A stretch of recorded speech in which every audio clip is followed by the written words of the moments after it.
এটা আঙ্গুল গাছ। আঙ্গুল গাছটি কিছুদিন পূর্বে আপনাদেরকে দেখিয়েছিলাম, তখন আঙ্গুল গাছটি মোটামুটি ভালো সতেজ ছিল, কোনো পোকামাকড় ছিল না। এখন আঙ্গুল গাছে আপনারা যেটা দেখতে পাচ্ছেন সেটা হচ্ছে পোকা, পিঁপড়ের মতো এক ধরনের পোকা রয়েছে এবং পিঁপড়ে, এটাকে পিঁপড়েও বলতে পারি। এই পোকা আঙ্গুল গাছটি খেয়ে ফেলছে। আঙ্গুল গাছটি কেমন একটু ফ্যাকাশে হয়ে যাচ্ছে, পাতাগুলো লালচে হয়ে যাচ্ছে এবং কেমন যেন একটা দেখা যাচ্ছে, পরিপুষ্ট মনে হচ্ছে না। তাই এটাকে স্প্রে করে দিচ্ছি। এখানে যে পোকাগুলো রয়েছে সে পোকাগুলো অবশ্যই চলে যাবে স্প্রে করলে। পোকাকে লক্ষ্য করে আমি স্প্রে করতেছি।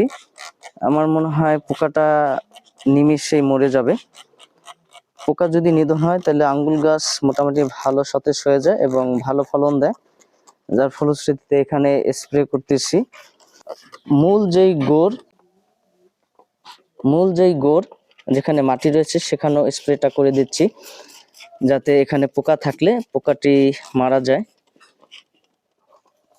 মূল গাছ লক্ষ্য করে আমি স্প্রে করতেছি। এভাবে আঙ্গুল গাছে স্প্রে করে দিলে আমার মনে হয় পোকামাকড়ে আক্রমণ করতে পারবে না এবং গাছ সতেজ হয়ে উঠবে।